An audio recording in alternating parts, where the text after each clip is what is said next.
السلام علیکم اسٹوڈینٹس، کیسے ہیں آپ سب؟ امید ہے کہ آپ سب بالکل خیریت سے ہوں گے۔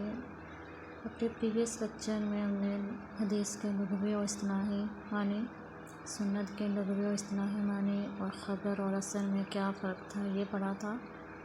ہمارا جو آج کا ٹاپک ہے وہ ہے حجیت حدیث۔ حدیث کے حجت ہونے کا معنی یہ ہے کہ حدیث نبوی میں جو کچھ بیان کیا گیا ہے اس پر عمل کرنا ہمارے اوپر لازم ہے۔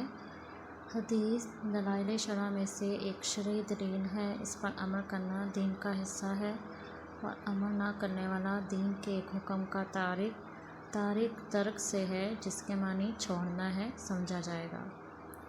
قرآن مجید اور احادیث نبویہ میں بڑی وضاحت سے بیان کر دیا گیا ہے کہ احادیث رسول صلی اللہ علیہ وسلم پر ایمان لانا اور ان کے مطابق عمل کرنا واجب و لازم ہے۔ اس سلسلے میں قرآن مجید میں کئی انداز اختیار کیے گئے ہیں۔ حجیت حدیث سے کیا مراد ہے یا حجیت حدیث کسے کہتے ہیں، میں دوہرا دیتی ہوں۔ حجیت حدیث سے مراد حدیث نبوی صلی اللہ علیہ وسلم میں جو کچھ بیان کیا گیا ہے اس پر عمل کرنا ہمارے اوپر لازم ہے۔ جس طرح قرآن کی تعلیمات پر عمل کرنا ہمارے لیے ضروری ہے، اسی طرح حدیث کی تعلیمات پر بھی عمل کرنا ہمارے لیے لازم ہے۔ اب اس سلسلے میں قرآن مجید نے کیا انداز اختیار کیے ہیں وہ دیکھ لیتے ہیں جی۔ حجیت حدیث از روح قرآن، تو اس سے مراد یہ ہے کہ حدیث کے حجت ہونے کے حوالے سے قرآن مجید نے کیا دلائل دیے ہیں، تو اس کی جو سب سے پہلی دلیل ہے وہ یہ کہ اطاعت رسول صلی اللہ علیہ وسلم کا واضح حکم، ہمارا یہ پہلا پوائنٹ ہے۔ قرآن مجید میں نبی کریم صلی اللہ علیہ وسلم کی اطاعت کا واضح حکم کئی جگہوں پہ ہمیں ملتا ہے، جیسے کہ سورۃ النساء کی آیت نمبر 59 میں اللہ تعالیٰ ارشاد فرماتے ہیں، یا ایھا الذین آمنوا اطیعوا اللہ و اطیعوا الرسول و اولی الامر منکم۔ اے ایمان والو، اللہ، اس کے رسول صلی اللہ علیہ وسلم اور اپنے اولو الامر کی اطاعت کرو۔ قرآن مجید میں متعدد مقامات پر اطاعت رسول صلی اللہ علیہ وسلم کے حکم کے لیے یہ لفظ بھی استعمال کیے گئے ہیں۔ فآمنوا باللہ ورسولہ، پس ایمان لاؤ اللہ پر اور اس کے رسول پر۔ تو نبی کریم صلی اللہ علیہ وسلم پر ایمان لانے سے مراد آپ صلی اللہ علیہ وسلم کی اطاعت ہے۔ نیکسٹ ہیڈنگ ہماری، بعثت رسول صلی اللہ علیہ وسلم کا مقصد اطاعت ہی ہے، یعنی آپ صلی اللہ علیہ وسلم کی بعثت کا مقصد ہی یہ ہے کہ آپ صلی اللہ علیہ وسلم کی اطاعت کی جائے۔ اگر اطاعت لازم نہ ہوتی تو آپ صلی اللہ علیہ وسلم کو مبعوث ہی نہ کیا جاتا۔ ارشاد باری تعالیٰ ہے، ہم نے کوئی رسول مبعوث ہی نہیں کیا سوائے اس کے کس کی اطاعت کی جائے۔ اگلے پوائنٹ کی طرف چلتے ہیں جی۔ ایمان کامل کی علامت اطاعت رسول صلی اللہ علیہ وسلم ہے، یعنی ہمارا جو ایمان ہے وہ مکمل ہی اس وقت ہوتا ہے، وہ کمپلیٹ ہی اس وقت ہوتا ہے جب ہم آپ صلی اللہ علیہ وسلم کی اطاعت کرتے ہیں۔ اطاعت رسول صلی اللہ علیہ وسلم فلاح کی ضمانت ہے۔ حدیث نبوی کے حجت ہونے کا ایک اسلوب قرآن مجید میں یہ ہے کہ آپ صلی اللہ علیہ وسلم کی اطاعت کو کامیابی اور فلاح کی ضمانت قرار دیا گیا، اور اس سلسلے میں اللہ تعالیٰ ارشاد فرماتے ہیں سورۃ احزاب کی آیت نمبر 71 میں، جس نے اللہ اور اس کے رسول صلی اللہ علیہ وسلم کی اطاعت کی اس نے عظیم کامیابی حاصل کر لی۔ ہماری جو نیکسٹ ہیڈنگ ہے وہ ہے، عدم اطاعت رسول صلی اللہ علیہ وسلم گمراہی ہے، یعنی آپ صلی اللہ علیہ وسلم کی نافرمانی اور عدم اطاعت کو گمراہی قرار دیا گیا، کہ اگر ہم آپ صلی اللہ علیہ وسلم کی اطاعت نہیں کرتے تو ہم سیدھے راستے پہ نہیں ہیں بلکہ گمراہی کے راستے پہ ہیں۔ سورۃ احزاب آیت نمبر 36 میں اللہ تعالیٰ فرماتے ہیں، اور جو اللہ اور اس کے رسول صلی اللہ علیہ وسلم کی نافرمانی کرتا ہے وہ کھلا گمراہ ہے۔ اگلا جو پوائنٹ ہے وہ ہے، نبی کریم صلی اللہ علیہ وسلم کو نمونہ حیات قرار دیا گیا ہے۔ اس سلسلے میں سورۃ احزاب کے آیت نمبر 21 میں اللہ تعالیٰ ارشاد فرماتے ہیں، بہت ہی پیاری آیت ہے، لَقَدْ كَانَ لَكُمْ فِي رَسُولِ اللَّهِ أُسْوَةٌ حَسَنَةٌ، یقیناً نبی کریم صلی اللہ علیہ وسلم کی زندگی میں تمہارے لیے بہترین نمونہ موجود ہے۔ ظاہر ہے کسی چیز کو نمونہ اسی صورت میں کہا جاتا ہے جب اس کے مطابق کسی اور چیز کو تیار کرنا ہو۔ اس لفظ میں اس طرف واضح اشارہ موجود ہے کہ ہمیں اپنی زندگی کو آپ صلی اللہ علیہ وسلم کی زندگی کے مطابق ڈھالنا ہوگا۔ اسی طرح سورۃ الحشر کی آیت نمبر 7 میں اللہ تعالیٰ ارشاد فرماتے ہیں، نبی کریم صلی اللہ علیہ وسلم تمہیں جو چیز دے اسے لے لو، وَمَنَاهَكُمْ عَنْهُ فَانْتَهُوا، اور جس سے منع فرمائے اس سے رک جاؤ۔ یعنی آپ صلی اللہ علیہ وسلم جو چیز ہمیں دیں ہمیں وہ لے لینی چاہیے، اور جن معاملات سے نبی کریم صلی اللہ علیہ وسلم نے ہمیں منع فرمایا ہے ہمیں اس سے رک جانا چاہیے، اور جن معاملات یا جن چیزوں کو کرنے کا آپ صلی اللہ علیہ وسلم نے ہمیں حکم دیا ہے وہ ہمیں کرنی چاہیے۔ جی اگلی جو ہیڈنگ ہے وہ ہے اطاعت رسول صلی اللہ علیہ وسلم کو اطاعت الہی کے مترادف قرار دیا گیا ہے۔ تو یہ تو جو حجیت حدیث کے حوالے سے بہت ہی خوبصورت دلیل ہے کہ اللہ تعالیٰ نے اپنی اطاعت کو رسول کی اطاعت کے ساتھ مشروط کر دیا، یعنی اس کے مترادف کر دیا کہ اگر ہم نبی کریم صلی اللہ علیہ وسلم کی اطاعت کرتے ہیں تو حقیقت میں ہم اللہ تعالیٰ کی اطاعت کرتے ہیں۔ سورہ النساء آیت نمبر 18 میں اللہ تعالیٰ ارشاد فرماتے ہیں، جس نے رسول اللہ صلی اللہ علیہ وسلم کی اطاعت کی اس نے در حقیقت اللہ ہی کی اطاعت کی۔ اس کے ساتھ ہی قرآن مجید میں یہ اعلان بھی کیا گیا کہ نبی کریم صلی اللہ علیہ وسلم جو کچھ بھی فرماتے ہیں وہ وحی الہی ہی ہوتا ہے، آپ اپنی مرضی سے کچھ نہیں فرماتے۔ سورہ نجم کی آیت نمبر 3 اور 4 کی میں یہ ارشاد فرمایا کہ آپ صلی اللہ علیہ وسلم اپنی مرضی سے کچھ نہیں کرتے۔ ابھی اگلی ہیڈنگ ہے جی اطاعت رسول محبت جو ہے محبت الہی کا ذریعہ ہے۔ آپ صلی اللہ علیہ وسلم کی جو اطاعت ہے اس سے ہمیں اللہ تعالیٰ کی محبت حاصل ہوتی ہے۔ نبی کریم صلی اللہ علیہ وسلم کی اطاعت کو اللہ سے محبت کی پہچان قرار دیا گیا۔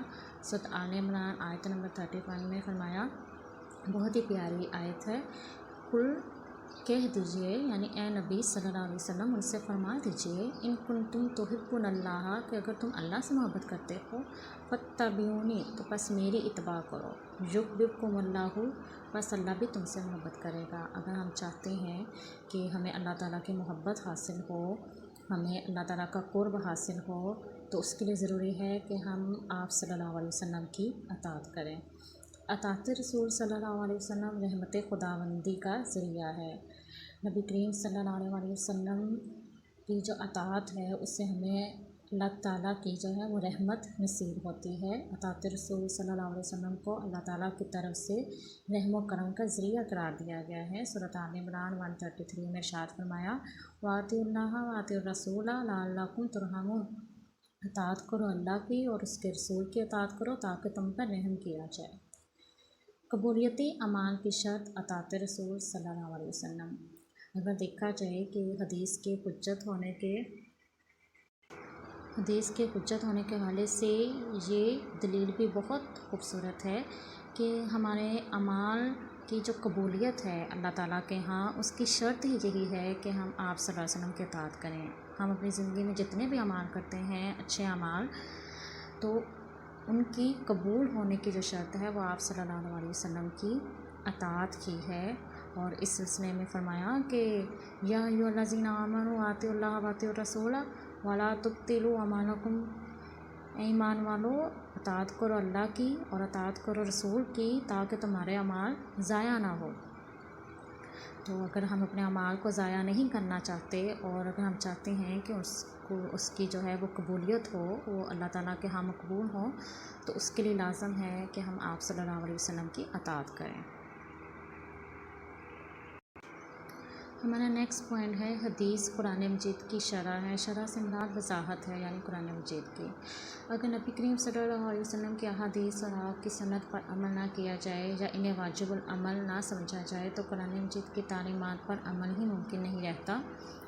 نبی کریم صلی اللہ علیہ وسلم کے اسوہ حسنہ کو دیکھ کر ہی ہمیں عبادات کی ادائیگی کا پتہ چلا۔ بہت سارے ایسے معاملات ہیں، بہت ساری ایسی عبادات ہیں جن کا حکم قرآن مجید میں ہے کہ ان پر عمل کیا جائے، لیکن ان پر عمل کیسے کیا جائے اس کے حوالے سے ہمیں کوئی تعلیمات نہیں ملتی قرآن مجید میں۔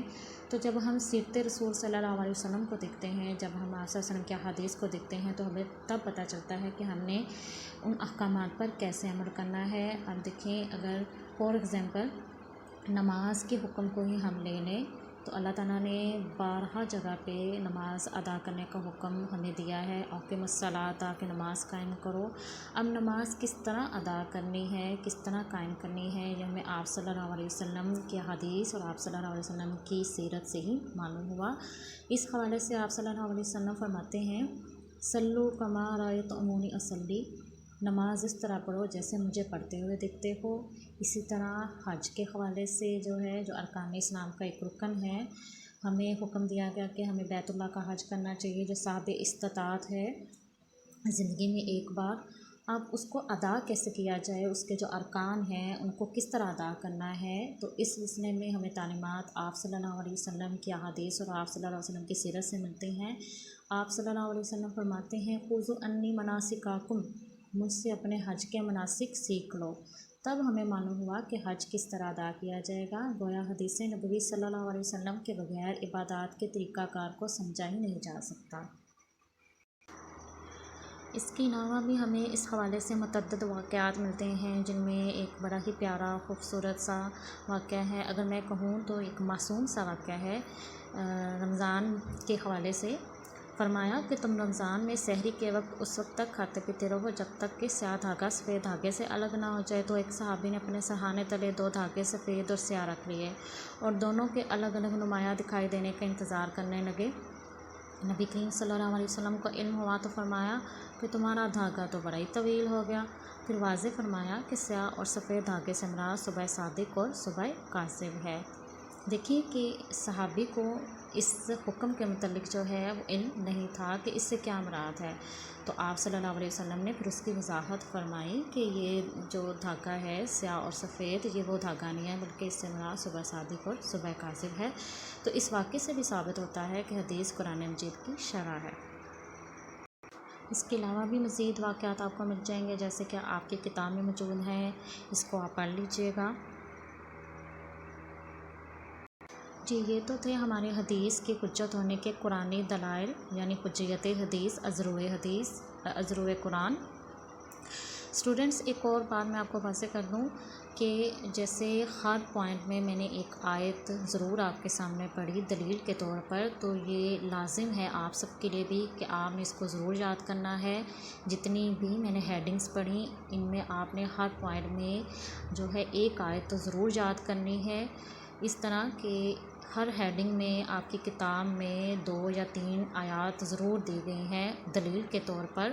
تو اگر آپ وہ 2 یا 3 آیت یاد کر سکتے ہیں تو اس کو کر لیں، اگر یہ ممکن نہیں ہے تو آپ کم سے کم ایک آیت تو ضرور یاد کریں۔ جیسے کہ میں نے آپ کے سامنے یہی ہیڈنگ پڑھی کہ حدیث قرآن مجید کی شرح ہے، تو دیکھیں میں نے اس کی جو ہے دلائل بھی دیے، یا اس کے علاوہ جتنے بھی پوائنٹس میں نے پڑھے ان میں جو بھی آیات میں نے پڑھی وہ آپ نے لازمی یاد کرنی ہے۔ جی، آگے ہم چلتے ہیں۔ جو ہمارا اگلا ہے ہیڈنگ، ہماری جو اگلی ہیڈنگ ہے وہ ہے حجیت حدیث، ازروع حدیث۔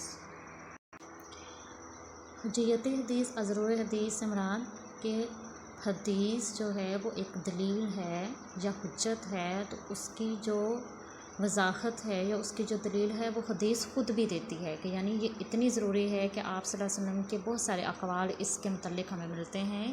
حدیث پر عمل کرنا یعنی بہت زیادہ ضروری ہے، جیسے کہ نبی کریم صلی اللہ علیہ وسلم نے ارشاد فرمایا، اور اگر ہم اپنی ہیڈنگ دیکھیں تو وہ یہ ہے، حدیث گمراہی سے بچنے کی ضمانت ہے۔ ترکت فیکم امرین، میں تمہارے درمیان 2 چیزیں چھوڑے جا رہا ہوں، اگر تم انہیں مضبوطی سے تھامے رہو گے تو ہرگز گمراہ نہیں ہوگے۔ یہ 2 چیزیں اللہ کی کتاب اور میری سنت ہیں۔ تو یہاں پہ دیکھیں کہ اللہ کی کتاب کے ساتھ احادیث نبوی اور سنت رسول صلی اللہ علیہ وسلم کا ذکر ہے۔ اس کے علاوہ بھی یہاں پہ مزید مثالیں ہیں، آپ دیکھ لیجئے گا۔ اگلی ہیڈنگ ہے اطاعت رسول ہی جنت میں جانے کا ذریعہ ہے۔ تو آپ صلی اللہ علیہ وسلم نے فرمایا، میرا ہر امتی جنت میں داخل ہوگا سوائے اس کے جس نے انکار کیا۔ صحابہ نے پوچھا، انکار کرنے والوں میں کون لوگ شامل ہیں؟ تو آپ نے فرمایا، جس نے میری اطاعت کی وہ جنت میں داخل ہوگا اور جس نے میری نافرمانی کی وہ منکر ہوا۔ منکر سے مراد انکار کرنے والا۔ آپ صلی اللہ علیہ وسلم فرماتے ہیں من اطاعنی فقط اطاع اللہ، جس نے میری اطاعت کی اس نے در حقیقت اللہ کی اطاعت کی۔ ومن عصانی، تو جس نے میری نافرمانی کی، فقط عصی اللہ، تو اس نے اللہ کی نافرمانی کی۔ کہ جس نے میری اطاعت کی سمجھو اس نے اللہ کی اطاعت کی، اور جس نے میری نافرمانی کی اس نے پھر اللہ کی نافرمانی کی۔ اس کے علاوہ بھی آپ کو اپنی کتاب میں مزید واقعات بھی مل جائیں گے، تو یہ آپ پڑھ لیجیے گا، کوئی ایسا مشکل بالکل بھی نہیں ہے۔ ہمارا نیکسٹ پوائنٹ صحابہ کرام اور اطاعت رسول۔ صحابہ کرام اطاعت رسول کی جیتی جاگتی تصویر تھے۔ ان لوگوں کی سب سے بڑی سعادت یہ تھی کہ آپ صلی اللہ علیہ وسلم کے احکام پر عمل کیا جائے، اور ان کے اس طرز عمل پر کہ وہ آپ صلی اللہ علیہ وسلم کی کس حد تک اطاعت کرتے تھے۔ اللہ تعالیٰ بھی فرماتے ہیں کہ جب ان کے سامنے اللہ تعالیٰ کے احکامات اور نبی کریم صلی اللہ علیہ وسلم کے احکامات آتے تھے تو ان کا آگے سے کیا ریئیکشن ہوتا تھا یا ان کا طرز عمل کیا تھا، وہ فرماتے سمعنا و اطعنا، کہ ہم نے سنا اور ہم نے اطاعت کی۔ اس کے علاوہ اور وہ کوئی لفظ اپنے منہ سے نہیں نکالتے تھے کہ کیوں کیسے، بلکہ وہ کہتے تھے کہ ہم نے سن لیا اور ہم نے اطاعت کی۔ اس حوالے سے بھی یہاں پہ آپ کی کتاب میں بے شمار جو چیزیں ہیں، جو بے شمار واقعات ہیں، وہ آپ دیکھ لیجئے۔ بہت آسان ہے، کوئی ایسی مشکل چیز نہیں ہے۔ میں پڑھ دوں لیکن ہمارا جو لیکچر ہے وہ لینتھی ہو جائے گا، آپ اس کو خود دیکھ لیں۔ ہاں، ایک جو ہے بڑا پیارا واقعہ ہے وہ میں پڑھ دیتی ہوں۔ وہ کیا ہے جی؟ خطبہ کے دوران نبی کریم صلی اللہ علیہ وسلم نے فرمایا جو کہ جہاں وہ بیٹھ جائے۔ حضرت عثمان کی حالت یہ تھی کہ ایک پاؤں دہلیز کے اندر تھا اور ایک پاؤں باہر۔ آپ وہیں بیٹھ گئے، گویا آپ نے اپنے طرز عمل سے ثابت کیا کہ حضور صلی اللہ علیہ وسلم کا حکم ہو اور پھر قدم اٹھ جائیں، ایسا تو ہو نہیں سکتا۔ تو یہ تو تھا ہمارا آج کا لیکچر۔ حجیت حدیث ازروِ قرآن ہم نے دیکھا، حجیت حدیث ازروِ حدیث ہم نے دیکھا۔ بہت اہم ہے یہ سوال، اس کو اچھے سے یاد کیجیے گا، مجھے دعاؤں میں یاد رکھیں۔ والسلام علیکم ورحمۃ اللہ۔